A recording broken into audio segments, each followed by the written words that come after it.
Alors, je m'appelle Fatima Ahalouche et je suis première suppléante sur la liste fédérale, c'est-à-dire sur la liste de la Chambre des représentants.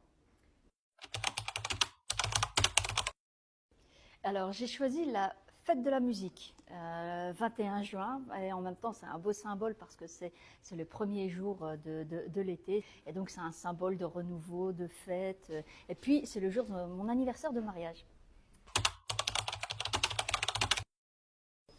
Alors, si j'étais un livre, pas simple à répondre, parce que j'adore lire. Ça, c'est vraiment une de mes passions. Il paraît que quand on aime lire, on n'est jamais seul. Mais si je devais choisir un livre qui fait vraiment partie de mes classiques, c'est Le Périple de Baldassare d'Amin Malouf. Et c'est un roman historique qui nous emmène très loin et à une autre époque, et c'est juste passionnant.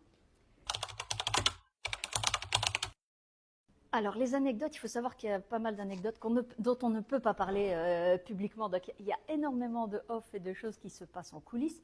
Ce que je peux vous dire, c'est que moi, je ris tous les jours. Donc, ça, c'est hyper important, c'est bon pour la santé.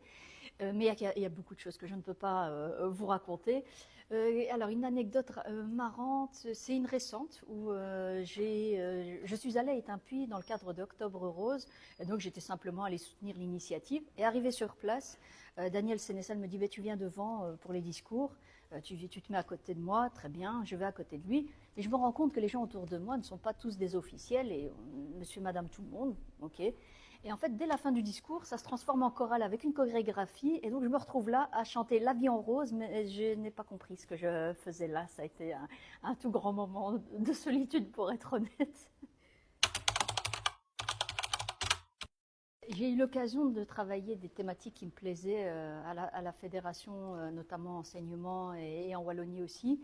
Et ici, si je pouvais me concentrer sur une matière en particulier, ce serait celle de la santé. C'est un enjeu crucial pour tout le monde. On est dans un système qui est reconnu pour être un des meilleurs au monde, mais qui évidemment a beaucoup de difficultés, beaucoup de failles. Et donc, il va falloir y travailler de manière à ce qu'on continue à promulguer des soins de santé qualitatifs pour tous. Merci Fatima. Merci.